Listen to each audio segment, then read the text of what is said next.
Ziggurats of at Chogha, Zanbil. There existed throughout the ancient Near East a tendency to admire and worship the mountain.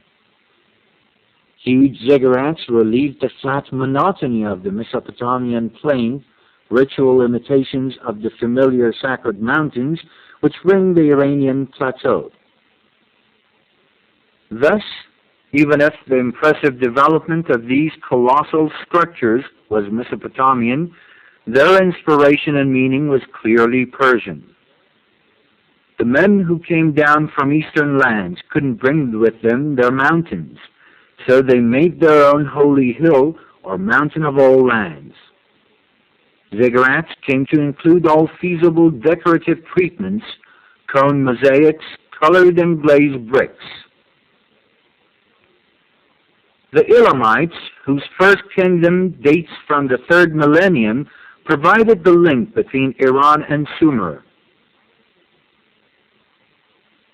Perhaps greatest of all ziggurats is the Elamite Chogha Zanbil. This earliest known Iranian monument of imposing dimensions and character, rivaling the pyramids of Egypt, was built at Durantashi, a city near Susa, by Untashkal, king of Iran, about 1250 BC. The ziggurats served as both temple and tomb, composed of 5 separately built concentric towers of varying heights. The innermost and tallest was 115 feet square at its base and 160 feet high, with a complex of chambers, some over 50 feet long, tombs, tunnels, arches, stairways, and drains. A temple crowned the flat top. The walls of the ziggurat were extensively faced with glazed kiln-fired brick, blue and green, and of a metallic shimmer.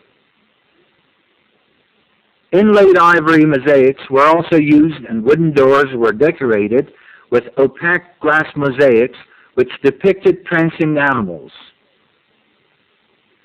Architectural details were rendered in glazed terracotta.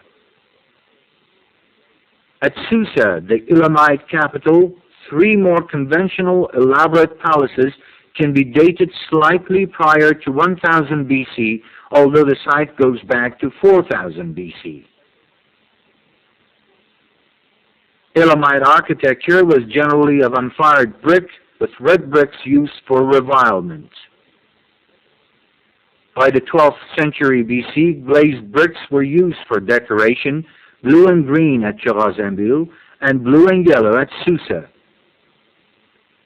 Elamite architecture includes temples built on huge platforms, the interior a square or rectangular sanctuary, sometimes more than 1 story high, covered with a wooden roof on brick columns.